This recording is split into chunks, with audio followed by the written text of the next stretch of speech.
రంగారెడ్డి జిల్లా కోహెడలో outer ring రోడ్ను ఆనుకుని 239 ఎకరాల్లో 2284.32 కోట్లతో నిర్మించనున్న అంతర్జాతీయ సమీకృత పండ్ల మార్కెట్ నిర్మాణానికి ముఖ్యమంత్రి రేవంత్ రెడ్డి వాళ్ళ సాయంత్రం శంకుస్థాపన చేయనున్నారు.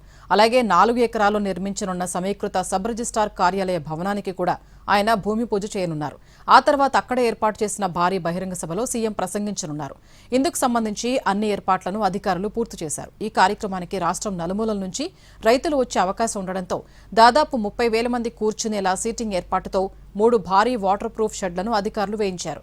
అలాగే వాహనాల పార్కింగ్ కోసం 30 ఎకరాల ప్రైవేటు భూమిని చదును చేసి అందుబాటులో ఉంచారు. మార్కెట్ నిర్మాణం పూర్తయితే ప్రత్యక్షంగా 14,000 మందికి, పరోక్షంగా 20,000 మందికి లబ్ధి చేకూరనుంది.